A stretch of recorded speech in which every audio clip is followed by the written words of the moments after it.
Presenting clouded thoughts. As you could see, it presents a person with in a dark environment with a bunch of scribbles behind his head. Okay, so to explain, first of all, I've chosen to not give the person any because in your mind space, in your thoughts, you really don't have anything to cover you up, and it's really all this the pure thoughts you have. Secondly, I chose to put scribbles in the back of his head to represent every single thing that's clouding his thoughts, like maybe his insecurities, the problems that he's facing, and alike. I chose to put it behind his head to emphasize how the person could still remain calm and try to organize his thoughts despite all the scribbles that's going on behind his head. Like because if I place it in front of his head, it means that he's gonna be drowned in all of the clouded thoughts that he has. But no, he's remains strong, he remains calm, and he's gonna push on. Thank you. I said, like the beauty of the female form, but I also wanted to correlate it to nature and how we think that nature is beautiful. Like you look at a sunset and you say, wow, that's so pretty. Or you look at an old tree and you say, wow, that's so pretty. Wow. So I wanted to connect it to how we look at the human body. It's like how we're naturally drawn to like a more natural. Second figures out of these three things.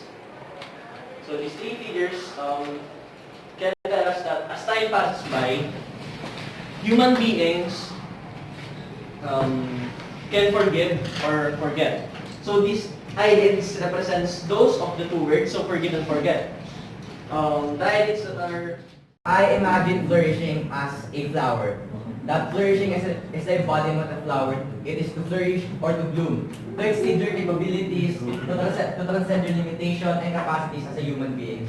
As you all know, as human beings, we all have intellect, our rationality, and to act upon ourselves. We all have that. And because of that, we are able to transcend our limitations and restrictions. That's why human beings right now in the modern era, we have our technological devices that we use in our everyday lives, and we also have the ability to search through the cosmos to find what is our origins. So like that. So basically, I'll explain now is the color grading of my artwork. You see the umbrella, and if you think of what umbrellas are used for, it's used for shelter and protection against rain, yes? Yes.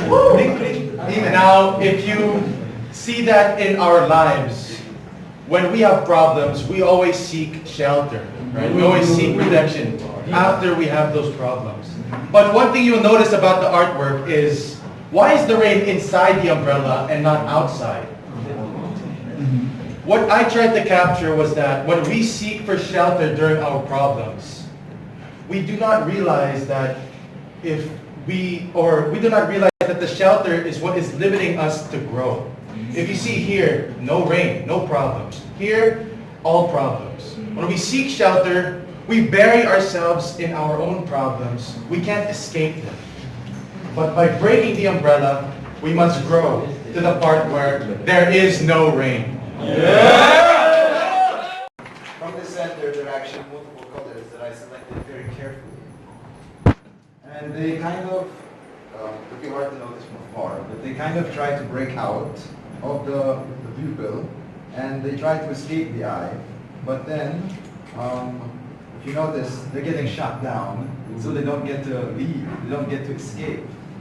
So I call it dark vision despite the use of colors, because what's happening here is, it's not obvious at first, but it's supposed to represent like the feelings of the person.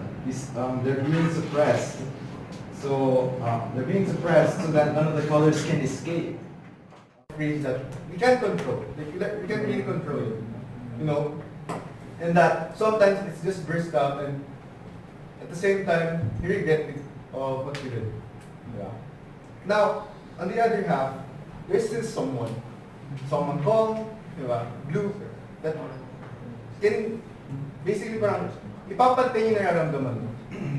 Kumbaga, he or he is the one who is basically capable of, suppressing or making you calm down. Computer game where you treat the ground with your own color of ink, more so that you would win. So within that context, these are the characters. It's a generic squid human hybrid, and in this case, this is the inkling girl, which is feminine. So what would this mean? Well, since inklings are mostly in a game about mostly colors, this would mean that the characters that in this game would love the color, and that they would spread these colors everywhere. Just like here in real life, we want to spread color, to which we want to spread our joy, spread our emotions, spread our thoughts. This is what they do, and they love what they do. And now the reason why this feels a bit simplistic is because it doesn't have to be sophisticated enough to even express your own joy. It can be simply spread anywhere you want.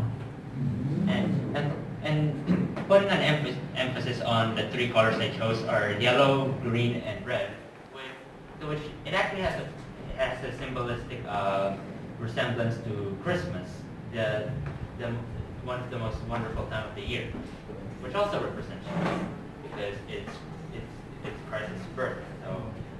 So. And if you look at the box, you can see it says 0.50. Basically, if you know the 50 BMG stands for Browning, the same guy, John. So, what is my thought process behind this? So, here's the thing kasi, I like reading manga.